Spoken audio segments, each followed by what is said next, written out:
కొప్పల ఈశ్వర్ గారు జాయిన్ అయ్యారు, మాజీ మంత్రి ఈశ్వర్ గారు. భరత్ గారు, ఈశ్వర్ గారు విన్నారు కదా శరత్ గారు వెర్షన్. ఎన్డీఎస్ఏ రిపోర్ట్ లో క్లియర్ గా ఉంది ఎట్టి పరిస్థితిలో పంపులు ఆన్ చేయొద్దని, దానికి రెస్పాన్సిబిలిటీ ఎవరు తీసుకుంటారు అంటున్నారు. అయితే ఒకటిసారి ఇప్పుడు ఈ ఆఫీసులలో కూర్చొని మాట్లాడేటోళ్లకు ఈ ఫీల్డ్ రియాలిటీస్ తెలియదు సార్. ఇప్పుడు నేను మాట్లాడిన కూడా విన్నాను నేను. అంటే సార్ శరత్ గారు ఏంటంటే ఎన్డీఎస్ఏ రిపోర్ట్ కోట్ చేస్తున్నారు, దాని చెప్పారు. నేను అదే మాట్లాడుతున్నా. Just allow me to say చెప్పండి. ఏంటంటే ఇప్పుడు శరత్ గారు మాట్లాడిన దాంట్లో వారు అక్కడ ఆఫీస్ లో కూర్చొని మాట్లాడినటువంటి విధానము, ఎన్డీఏసీ ఇచ్చిన ఇవన్నీ చూసి మాట్లాడుతున్నారు. ఓకే, నేనేమంటున్నానంటే మేము రియాలిటీకి దగ్గర ఉన్నాం సార్. మేము వాస్తవ పరిస్థితి చెప్తున్నాం.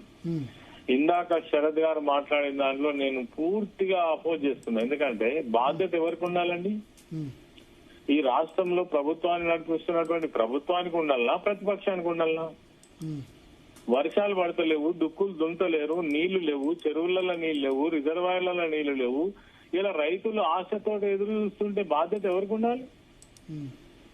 ఎవరికి ఉండాలి సార్? ప్రతిపక్ష పార్టీకి బాధ్యత ఉంటుందా సార్? మేము ఉనికి కోసం పోరాడుతున్నామా సార్? ఒకటే చెప్తున్నా సార్ నేను, శరత్ గారు మీరు ఖచ్చితంగా వినండి, వాస్తవాలు తెలుసుకోండి. ఇలా మేము నిన్న కన్నెపల్లి లక్ష్మీ పంప్ హౌస్ దగ్గరికి వెళ్ళొచ్చాం. ఇప్పుడు కాదు, అనేక సార్లు వెళ్ళొచ్చినాం. రియాలిటీ చెప్తున్నా, ఇది ప్రజలందరూ కూడా దయచేసి వినాలి, దీనికి వాస్తవాలు ఆలోచించాలి. కన్నెపల్లి పంప్ హౌస్ కు మీకు ఏదైతే మేడిగడ్డ బ్యారేజ్ కు మధ్యన ఉన్నటువంటి డిస్టెన్స్ ఏదైతే ఉందో 14 కిలోమీటర్లు సార్. ఓకే, 14 కిలోమీటర్ల దూరంలో ఉన్నటువంటి పంప్ హౌస్ దగ్గర ఈ రోజు ఈ నిమిషానికి కూడా గోదావరిలో 98,000 క్యూసెక్ల నీళ్లు వృధాగా పోతున్నాయి. మీ ఎన్డీఎస్సీ రిపోర్టు, మీ రాజకీయాలు, మీరు కాళేశ్వరం మీద చేసే బదనాం అంతా పక్కకు పెట్టండి సార్. యథావిధిగా వచ్చేటువంటి నీళ్లు ఎట్లయితే వస్తున్నాయో అట్లా వచ్చే నీళ్లు నిన్న కన్నెపల్లి పంప్ హౌస్ దగ్గర మేము చూసినాం. 6 మీటర్ల ఎత్తుతోటి నీళ్లు పంప్ హౌస్ లోకి వస్తున్నాయి. మీరు లిఫ్ట్ చేస్తే, మోటార్లు ఆన్ చేస్తే యథావిధిగా పోతే మిమ్మల్ని ఎవరు ఆపమన్నారు సార్? మేడిగడ్డ దగ్గర ఎవరు ఆపమన్నారు? ఇప్పుడు అన్ని అర్థం పర్థం లేని మాటలు మాట్లాడి ప్రజలను తప్పుదోవ పట్టించడం తప్ప ఇందులో ఏమి లేదు. మీరు నిజంగానే మేడిగడ్డకు సంబంధించినటువంటి విషయంలో, ఆ 2 పిల్లర్ల విషయంలో డిస్కషన్ పెట్టాల్సి వస్తే కేటీఆర్ గారు, హరీష్ రావు గారు ఇప్పటికే మా పార్టీ తరఫున చాలా సందర్భాలలో చెప్పడం జరిగింది. శరత్ గారిని mute let me complete sir. అదే మధ్యలో సార్ది వాయిస్ వస్తుంది, అందుకని ఒక్కసారి మ్యూట్ చేయమని. Let me complete. చెప్పండి. ఏమంటే నేను అంటున్నా సార్, శరత్ గారికి ఒక మాట అడుగుతున్నా. ఈ ప్రాజెక్టు నిర్మాణం చేసింది ఎల్ఎన్టీ కంపెనీ కదా సార్? 10 years మెయింటెనెన్స్ ఉంది కదా సార్? వాళ్ళు మాకు అనుమతించండి, ఆ 3 పిల్లర్లను, ఆ 7th బ్లాక్ నే మేము కంప్లీట్ చేస్తాము, అందాక ఒక 400 కోట్ల రూపాయలు అవుతుంది కావచ్చు, మేము అది భరిస్తామని సీఎం గారికి రిక్వెస్ట్ చేస్తే ఇప్పటి వరకు ఎందుకు అనుమతి ఇవ్వలేదు సార్? కారణం ఏంది సార్? కేవలం కేసీఆర్ గారిని, గత ప్రభుత్వాన్ని బదనాం చేయడం కోసం కంకణం కట్టుకొని కూర్చున్నారు. అంటే శరత్ గారు రైతులు చస్తే బతికితే వాళ్ళకి సంబంధం లేదు. ఇవాళ నిన్నటి దాకా కాళేశ్వరం మీద కారు కూతలు కూర్చున్నటువంటి రేవంత్ రెడ్డి కావచ్చు, ఉత్తమ్ కుమార్ రెడ్డి కావచ్చు, వాళ్ళ నాయకులు కావచ్చు, ఇవాళ నీళ్లు తీస్తే మా ఇజ్జత్ ఎక్కడ పోతుంది, మా తెల ఎక్కడ పెట్టుకోవాలి అనే పరిస్థితిలో ఉన్నారు. కన్నెపల్లి దగ్గర ఇమ్మీడియట్ ఈ నిమిషానికి పంప్ ఆన్ చేయొచ్చు, ఏ రకమైన ప్రమాదం లేదు.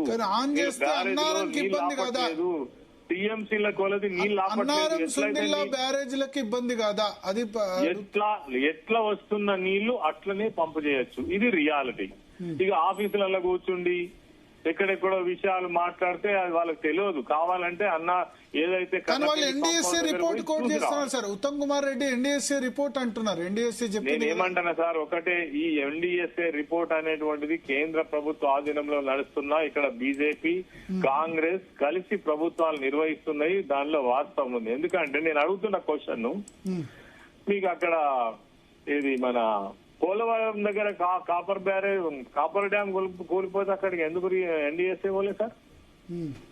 నిన్నగాక మొన్న ఎస్ఎల్బిసిలో 8 మంది చనిపోతే మొత్తం కొలాప్స్ అయిపోతే 8 మంది శవాలు కూడా రాలే. అక్కడ ఎందుకు ఎన్డీఎస్ఏ రిపోర్ట్ తీసుకోలేదు సార్? ఎన్డీఎస్ఏ రిపోర్ట్ పైన కూడా సుప్రీంకోర్టు కాళేశ్వరం ప్రాజెక్టు పైన జరుగుతున్నటువంటి దుష్ప్రచారాన్ని కట్టిపెట్టి దాన్ని ఇమీడియట్ అక్కడ ఏ చర్యలు తీసుకోవాలని ఒక సలహా కూడా ఇచ్చింది. ఈ ప్రభుత్వానికి అది కూడా పట్టిలేదు. నేనేమంటున్నా సార్, ఇవాళ ఈ ఎలినేమోనో ఏదో ప్రపంచ పర్యావరణ సంస్థ చెప్తున్నది, నిజంగానే అది ఎఫెక్ట్ అయితే వీళ్ళు ఎక్కడికి పోతారు సార్? మంచినీళ్ళ సంగతి ఏంది, సాగునీళ్ళ సంగతి ఏంది? గతంలో ఒకటి ఎల్లంపల్లి దాకా వాటర్ లిఫ్ట్ చేసిన తర్వాత వర్షాలు పడడంతో మళ్ళీ తిరిగి విడిచిపెట్టాల్సి వచ్చింది సముద్రంలోకి నీళ్లు. అది వేరు సార్. ఇప్పుడు అది నార్మల్ సిచ్యువేషన్ లో. ఇలా ఎల్ఈనో అని ప్రత్యేకంగా చెప్తుంటే, హెచ్చరికలు వస్తుంటే ప్రభుత్వానికి బాధ్యత ఉన్నట్టు అనుకోవాలనా, బాధ్యత లేనట్టు అనుకోవాలనా? అంటే భద్రాచలం టౌన్ కొట్టుకపోతుంది, గ్రామాలు కొట్టుకపోతుంది, నీళ్ళు ఎవరు ఆపమన్నారు? ఆ 7th బ్లాక్ లో ఉన్నటువంటి 3 పిల్లర్ల మొత్తం బ్లాక్ తీసేసినాకనే నీళ్ళు ఆపండి, ఎన్డీఏ రిపోర్ట్ మీదనే ఆధారపడండి, ఎవడొద్దంటాడు? అరే ఇప్పుడు సునాయాసంగా వచ్చే నీళ్లను వచ్చినట్టు పంపు చేయడానికి నీకు ఏది మేడిగడ్డ బ్యారేజ్ తోటి ఏం పని, లేకపోతే సుందిల్ల బ్యారేజ్ తోటి ఏం పని, అన్నారం బ్యారేజ్ తోటి ఏం పని? దీనికి ఆన్సర్ చేయమనండి ఎవరన్నా. ఇది రియాలిటీ. ఎందుకు పోవాలండి రిప్రజెంటేషన్? ఓకే, ప్రతిపక్ష పార్టీగా మాకు బాధ్యత ఉండవచ్చు, పోతాం కావచ్చు. ఈ ప్రభుత్వం మూర్ఖంగా ఎందుకు ఉండాలో అదెందుకు అడుగుతలేరు? అది మాట్లాడాలి కదా విశ్లేషకులు. అంటే శరత్ గారు అన్నారు రిపేర్ చేయడంలో కావాలని ఆలస్యం చేస్తుంది, ఏదో ఒక మాట వరుస రిపేర్ చేయకుండా. శరత్ గారు ఒక మాట వరుసకు అన్నారు అంతే. ప్రధాన బాధ్యత ఎవరిదండి? ప్రభుత్వంలో ఉన్న వాళ్ళదా, ప్రతిపక్షంలో ఉన్న వాళ్ళదా? అదే అంటారంటే ఏమన్నా జరిగితే మళ్ళీ అనుకోని జరిగితే కూడా బాధ్యత ప్రభుత్వం. నేను చెప్పిన దానికి ఆన్సర్ చేయమనండి ఫస్ట్ ఆఫ్ ఆల్. వచ్చిండడానికి శరత్ గారు ఈశ్వర్ గారు అడుగుతుంది, విన్నారా? నేను విన్నాను. ఒక్క మాట సార్, ఇదంతా ఎందుకండి?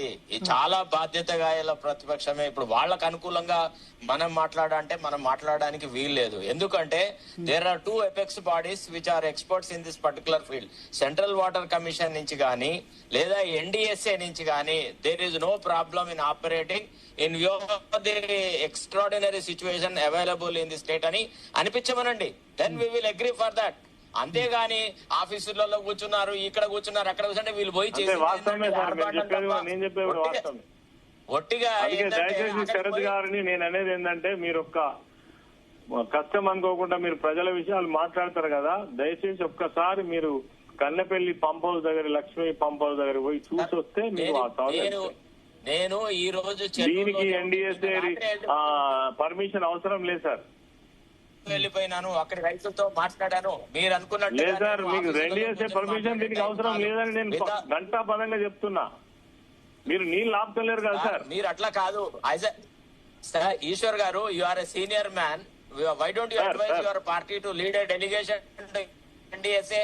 మీరు అక్కడికి వెళ్ళి ఓకే సార్, డెలిగేషన్ చేస్తాం కానీ అవసరమే లేదని అంటున్నా సార్. నేను మా పార్టీగానే మేము భావిస్తున్నాం ఏంటంటే రైట్ నౌ అవసరమే లేదు. ఎందుకు అని అంటే వృధాగా పోతున్న నీళ్లను యాజ్ గా ఎట్లా పోతున్నాయో అట్లా పంపు చేయమనంటే ఇప్పటికి 2 సంవత్సరాల నుంచి పంపు చేయలేదు. లాస్ట్ ఇయర్ ఏదో మన అదృష్టం మంచిగా ఉండి పుష్కలంగా వర్షాలు కురిసినాయి కాబట్టి అయింది. అలా ఎల్ఏలే వచ్చిన తర్వాత మీకు నీళ్లు లేకపోతే ఏం చేస్తారండి? కరువు వస్తే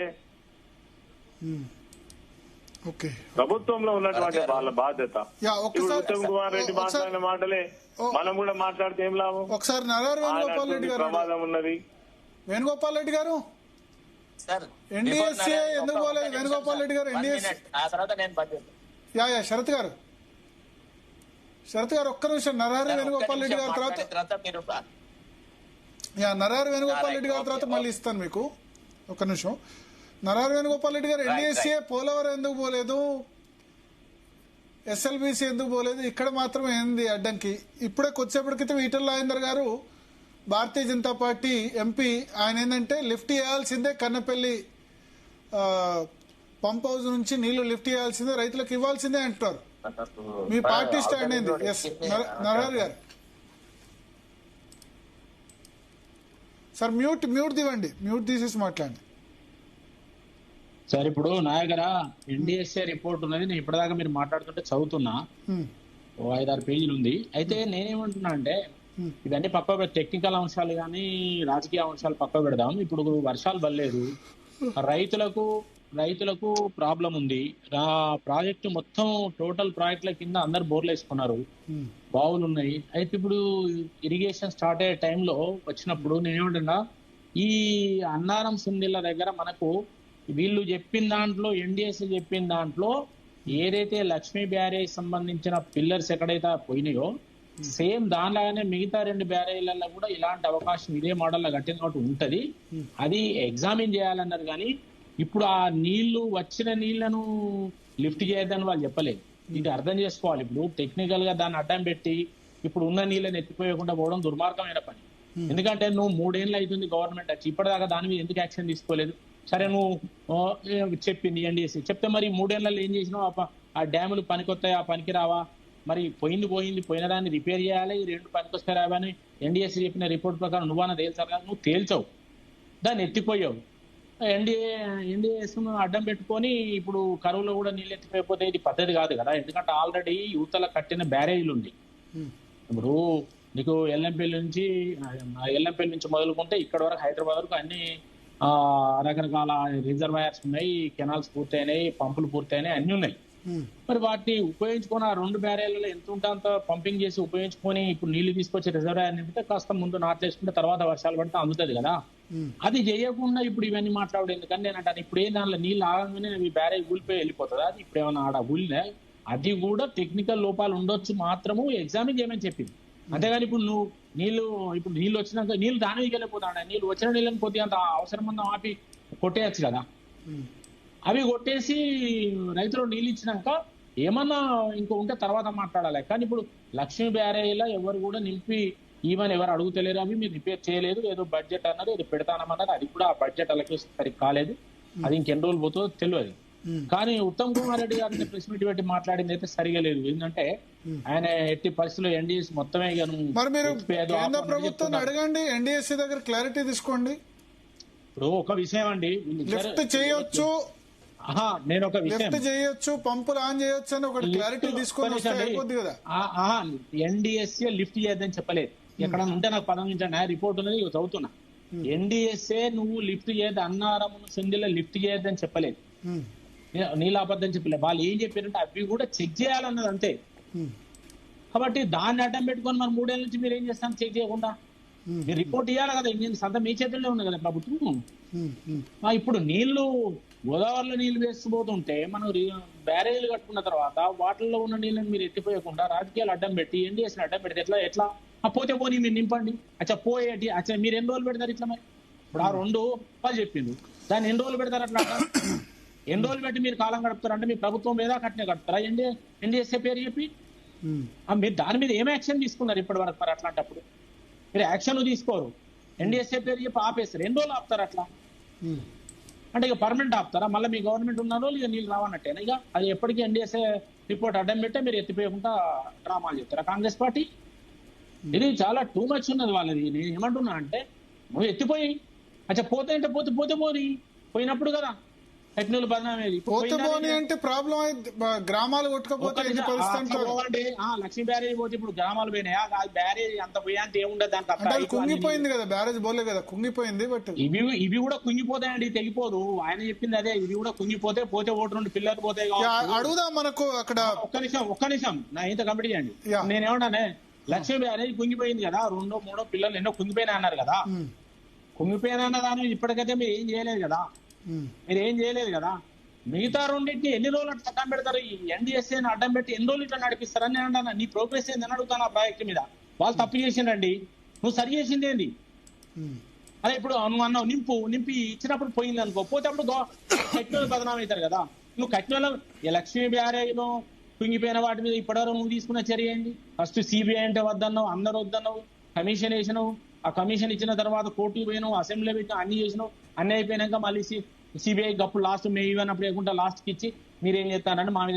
అంటే వీళ్ళు రాజకీయంగా ఏదో కాలం గడపాలని చూస్తున్నారు ప్రభుత్వం, కానీ వీళ్ళకి ఎక్కడ కూడా గత ప్రభుత్వం చేసిన వాటి మీద చర్యలు తీసుకోవాలని చిత్తశుద్ధి వీళ్ళకి లేదు. అటు కాళేశ్వరం మీద కావచ్చు, టెలిఫోన్ ట్యాపింగ్ మీద కావచ్చు, ఇతర భూముల మీద కావచ్చు, ఏ ఇష్యూ తీసుకున్నా వీళ్ళ కాంగ్రెస్ పార్టీ చిత్తశుద్ధి లేదు. దీన్ని డబ్బులు లేవు, కరెంట్ బిల్లు కట్టే కెపాసిటీ లేదు. ఒకసారి రామగుండం ఎమ్మెల్యే మకాన్ సింగ్ రాజ్ ఠాకూర్ గారు జాయిన్ అయ్యారు. నరహర్ వేణుగోపాల్ రెడ్డి గారు మీరు అడిగిన దాన్ని అడుగుదాం. గత ప్రభుత్వం చేసిన కరెంట్ బిల్లులు ఇప్పటివరకు రాజ్ ఠాకూర్ గారు కంపెనీకి రాజ్ ఠాకూర్ గారు నాతో కొప్పుల ఈశ్వర్ గారు లైన్ లో ఉన్నారు, నరహర్ వేణుగోపాల్ రెడ్డి గారు ఉన్నారు, శరత్ గారు ఉన్నారు. ఇప్పుడు రాజ్ ఠాకూర్ గారు వినిపిస్తుందా? రాజ్ ఠాకూర్ గారు, మకాన్ సింగ్ రాజ్ ఠాకూర్ గారు లైన్ లో ఉన్నారా సార్? పీసీఆర్ మళ్ళీ ఒక్కసారి కనెక్ట్ చేయండి. రాజ్ ఠాకూర్ వినబడతలేదు, ఎవరు ఏం మాట్లాడుతున్నారు? రాజ్ ఠాకూర్ గారు వినిపిస్తుందా ఇప్పుడు? సార్ నమస్కారం, ఎవరండి మాట్లాడే? నేను భరత్ మాట్లాడుతున్నాను, జీ తెలుగు న్యూస్ నుంచి. భరత్ భాయ్ నమస్తే. నమస్తే. సో మనతో పాటు కొప్పుల ఈశ్వర్ గారు ఉన్నారు లైన్ లో, అదేవిధంగా నరహర్ వేణుగోపాల్ రెడ్డి గారు, శరత్ గారు ఉన్నారు. ఈశ్వర్ గారు ఏమంటారంటే, ఎక్కడుంది ఇప్పుడు రైతులు ఇంత కష్టపడుతున్నప్పుడు లిఫ్ట్ చేస్తే ఇబ్బంది ఏంది? మేము అక్కడ స్టోర్ చేయమనట్లేదు, లిఫ్ట్ చేయమంటున్నాం వాటరు, ఎందుకు వాటర్ లిఫ్ట్ చేయట్లేదు అని అడుగుతున్నారు. ఈశ్వర్ గారైనా నిన్న కేటీఆర్ అయినా చాలా స్పష్టంగా ఈ రాష్ట్ర ప్రభుత్వం వచ్చినప్పటి నుంచి మేడిగడ్డకు జరిగినటువంటి ఒక విషయంలో పూర్తి ఒక మంచి ఉద్దేశంతో దాన్ని అనేక రకాలుగా మంచిగా వాడుకోవాలి అనే ఇంటెన్షన్ తోటి ఉందనే విషయం అనేక సార్లు ప్రభుత్వం చెప్పింది, ముఖ్యమంత్రి గారు చెప్పారు, సంబంధిత శాఖ మంత్రులు గౌరవ ఉత్తమ్ కుమార్ రెడ్డి గారు చెప్పారు, ప్రతి నాయకుడు మాట్లాడారు, మనం కూడా ఇదివరకు మాట్లాడుకున్నాం. వాళ్ళ ప్రభుత్వానికి సంబంధించిన అసెంబ్లీకి సంబంధించినటువంటి కానివ్వండి, దానికి సంబంధించిన అనేక పర్మిషన్ల ద్వారా ఇస్తే చేయడానికి సిద్ధంగా ఉందని చెప్పారు. నీళ్లు నింపితే ఇప్పుడు ఎవరో మాట్లాడితే విన్నాం, అది కూల్తే అంటున్నారు. 2 నింపినా 3 మీరు మాట్లాడుతుంటే వినబడ్డది, కొంచెం డిస్టర్బెన్స్ వచ్చింది, ఎవరు మాట్లాడారో తెలియదు కానీ నీళ్ళైతే నింపాలే, కూల్తే అంటున్నారు ఆయన. ఎవరు మాట్లాడారు మరి? నరహర్ వేణుగోపాల్ రెడ్డి గారు, భారతీయ జనతా పార్టీ నుంచి. పార్టీకి ఇది లేదని చెప్తా ఉన్నారు. సరే, మేము లేనప్పుడు దానికి సంబంధించినటువంటి పూర్తి పర్మిషన్స్ ఎవరి హద్దుల్లో ఉన్నాయి? కేంద్ర జలవనరులకు సంబంధించిన పర్మిషన్స్ తో ఆగిపోయింది. నాది వినపడుతుందా? వినబడుతుంది, చెప్పండి. వింటున్నారు అందరు? దారిలో కార్లో ఉన్నా, అందుకే వినబడుతుంది. లైవ్ లో ఉన్నారు మీరు? ఎస్. చాలా స్పష్టంగా అనేక సార్లు చెప్పినా కూడా దీన్ని రాజకీయ వేదికగా వాడుకునే ప్రయత్నం టీఆర్ఎస్ పార్టీ 100% చేస్తుంది, అందులో సందేహం లేదు. కానీ ఇప్పుడు రాజకీయాలు కాదు కదా, రైతులకు నీళ్లు కావాలి. రైతులకి నీళ్లు వంశంలో మొన్నటిసారి కూడా మేడిగడ్డ లేకపోతే అసలు వ్యవసాయమే లేదని చెప్పినటువంటి గత పాలకుల మాటలు విన్నాం. మొన్నటిసారి మా మంత్రి గారు చాలా స్పష్టంగా ఎంత పంట వచ్చింది, ఎన్ని రకాలుగా, ఎంత గతం కంటే ఎప్పుడు ప్రపంచం లేని విధంగా, దేశంలో ఎప్పుడు లేని విధంగా ఈసారి వచ్చిందని చెప్పి లెక్కతో సహా చెప్పిన. ఎగ్జాంపుల్, నా కాన్ఫరెన్స్ లో నాకున్న 2 మండలాల్లో కూడా 2 పంట వచ్చింది.